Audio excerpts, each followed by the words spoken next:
what's going on, everybody? Today I'm going to do a tutorial on kicks and mixing them with your sub basses, possibly 808s. In this case, we have a bass sub and then a synth bass as well. So we've got a lot of different elements that are kind of fighting for space in the low frequencies. So I want to show you a couple of the methods that I use to keep everything clean. And that's my personal preference with bass. Is I like a clean, full sound. Obviously in hip hop and some of the urban genres, you want to have really heavy bass, but for me, I don't want it to be like overpowering and distorting, unless it's on purpose. So in this case, for this track, I did sidechaining. So I'm going to show you exactly how I did that, and then also some other methods that you can use to make your bass and kicks work together. So let me just press play and let you hear how this stuff works in the verse for this track.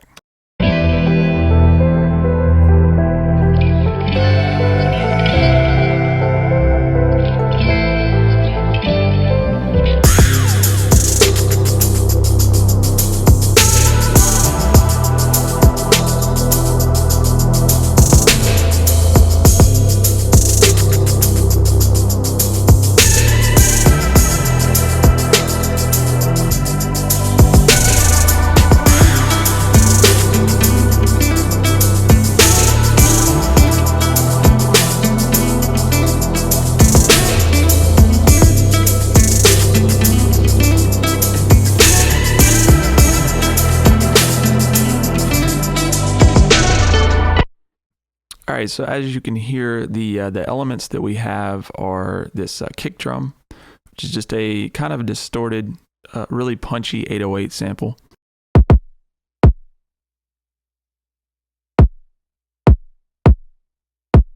And then we have a bass sub. This is just basically a distorted 808.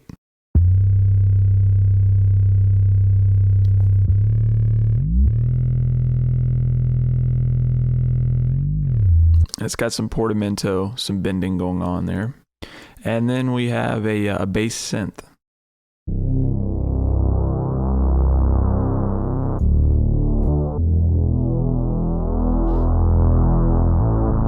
And that's just really like a low saw with some width, and then just rolling off the high frequencies and just kind of automating the filter a little bit to give it some movement. So we have those three elements, right? And if I was to open my EQ on all three of these, just to monitor what is going on, you're going to see that they all have a lot of stuff going on below 100 hertz, right?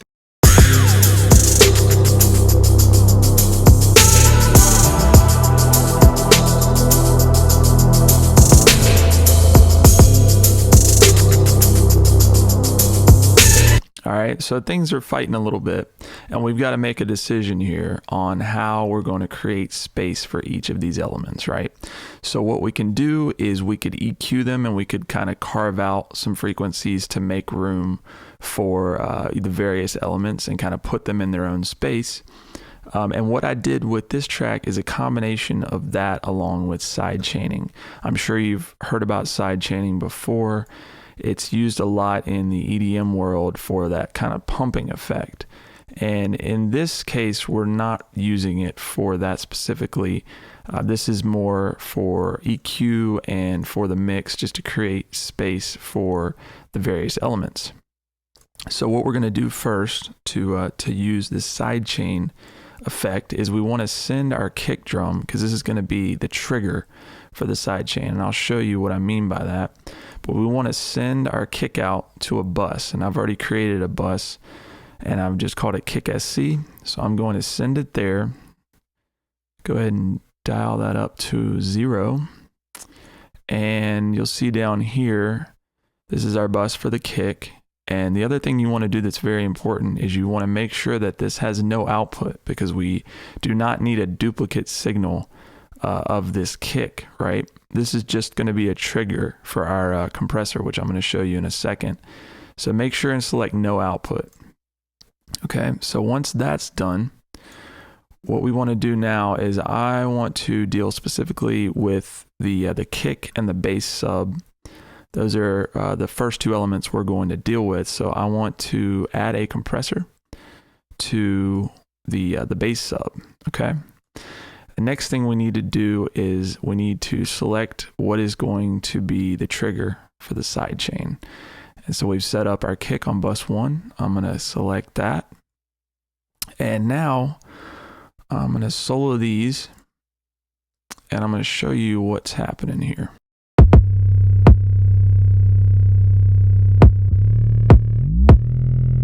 So you'll see up here, this is our gain reduction on our compressor, okay? So you'll see every time the kick hits, our compressor engages, okay? And there's some gain reduction going on.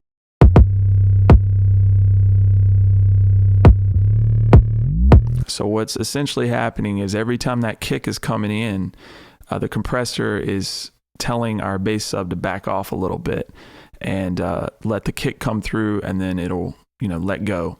So the important thing when you do this is obviously we don't want a big pumping effect. I'll show you how that would sound if we do that by adjusting the threshold and the ratio, as well as attack and release.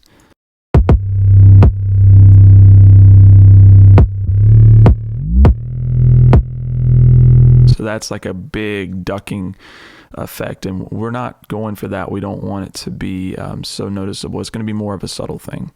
So what we want to do is we want to go in and just start adjusting some of our settings here. And let me just turn our attack and release down. And if we turn the ratio all the way down to 1, it's not going to be doing anything.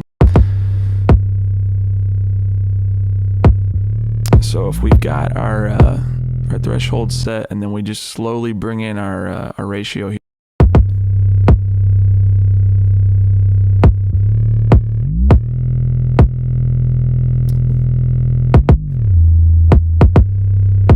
So let's do something subtle right now. And right now we've got the release at 5 milliseconds. So that's like super, super quick that it's re-engaging or engaging and then letting go of the compressor. So the other thing is on the attack, we want this to hit immediately. As soon as the kick hits, we want the compressor to engage. So that is on 0 milliseconds. So with the release, the important thing to think about here is how long the kick sample is. I try to think about it in terms of that so that I know exactly how much time I want the compressor to give the kick to punch through and then let go. And this is a quick kick sample. I mean, I'm guessing here, but let's say it's maybe 300 milliseconds, something like that. So it's real quick. So let's just try something up here at maybe 100 milliseconds, just so that the attack of the kick, excuse me, is able to come through, and then it immediately lets go of the signal.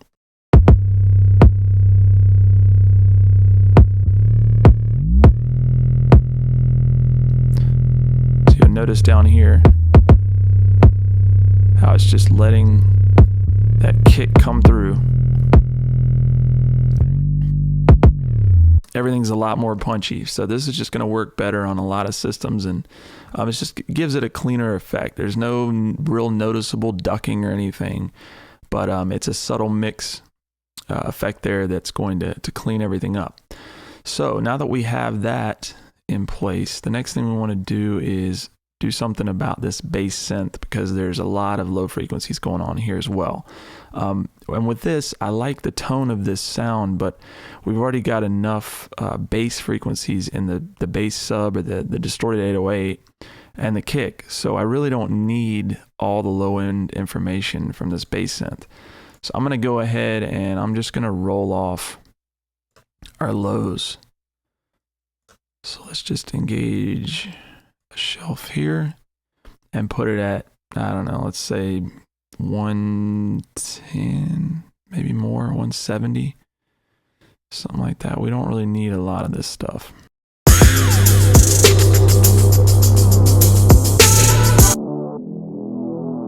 So now I'm getting the tone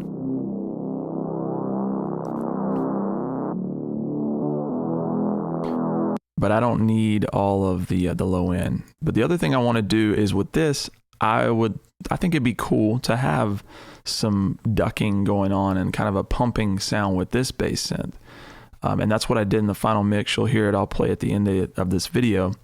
But I did actually sidechain or use the sidechain on a compressor for this track as well. And I did give it more of a noticeable ducking effect. So let's just let's give it a little bit more compression, and then we're going to give it a longer release time. So let's just let me bring up my kick and we'll solo that.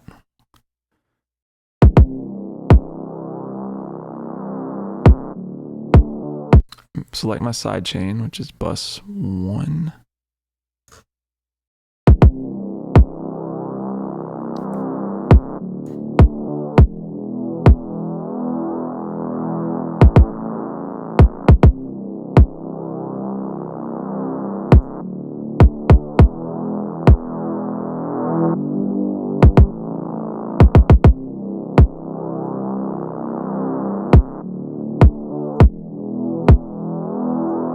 So it gives it a subtle effect there, but it's cool. I like the feel of it. And then when you play them all back together, let's hear how this is sounding now.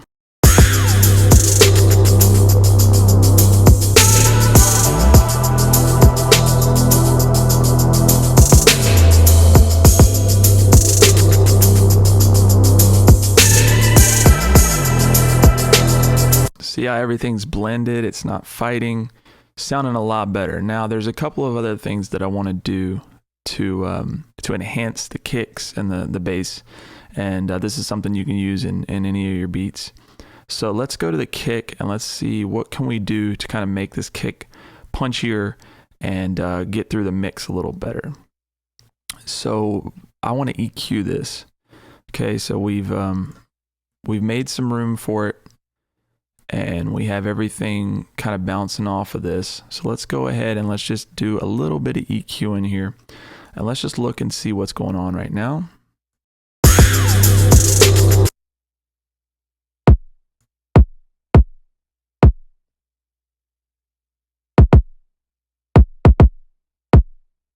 So since I'm creating a lot of space for this kick in the low end, I want to accentuate the sub frequencies so that kick really hits hard, especially on like a sub or low system. So let's just do some boosting at 40 hertz, and we can listen to that.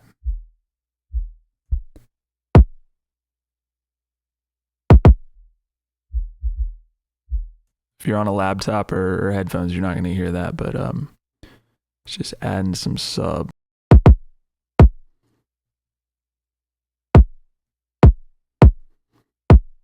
So that sounds cool. And let's play that back.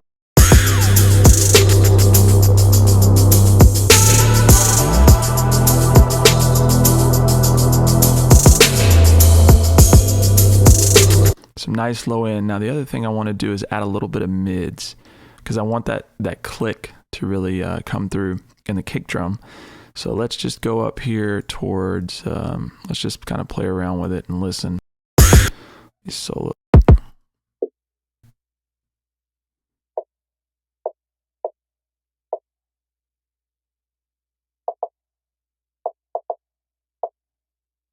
So yeah, right around in there, just something that's going to really accentuate the mids of the kick.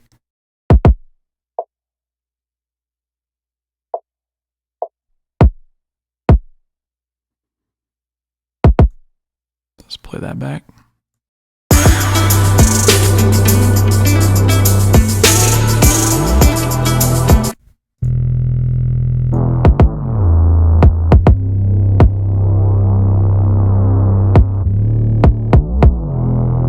So you're gonna hear that kick is really punching through, and that's great. So everything is sounding good there. Now, one other thing we can do to this, I do this a lot, to create some transients. This thing's already pretty punchy, but just for the icing on the cake, let's just add a little bit more transient to the kick. And so I like this this plugin by Waves. It's called Transx Wide.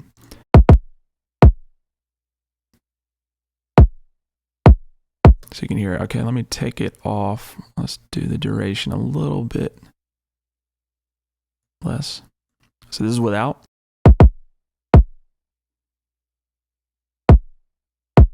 And this is with.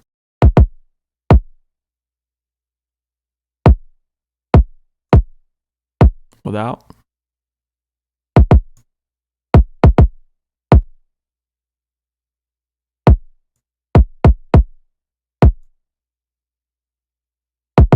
So it's just adding a little bit of transient there. It's pretty subtle. But when we play that back, it's going to punch through a lot better.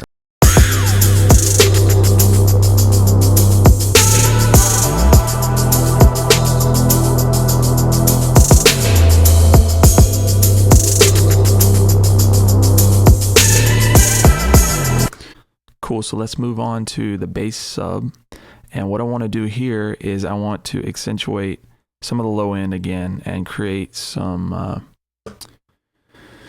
enhancements in the frequencies there. And so what we'll do is we'll use this plugin by Waves called RBass. You can crank it all the way up to 200 and the 100 range, and that's going to do a lot for enhancing it for the hi-fi systems. In this case, I'm going to just enhance something at around 60. So let me solo it, and this is without. And with.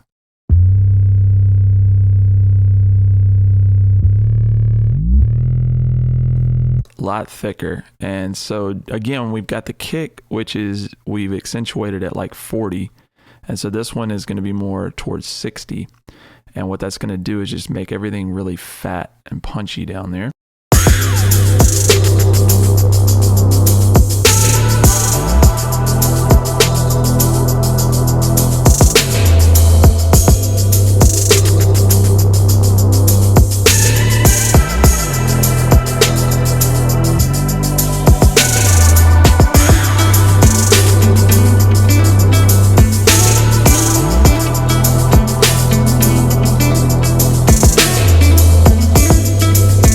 All right, y'all, so that is mixing the kick and the sub bass as well as the synth bass and just making sure everything's working together, and just a method of using side chaining to make everything clean and create space down there for the kick to punch through, and then the bass to kind of be the sustaining notes of the bass line.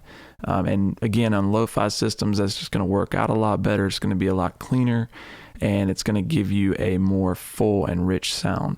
So I hope you can use this in your own productions. If you have any questions, feel free to let me know. Talk to you soon.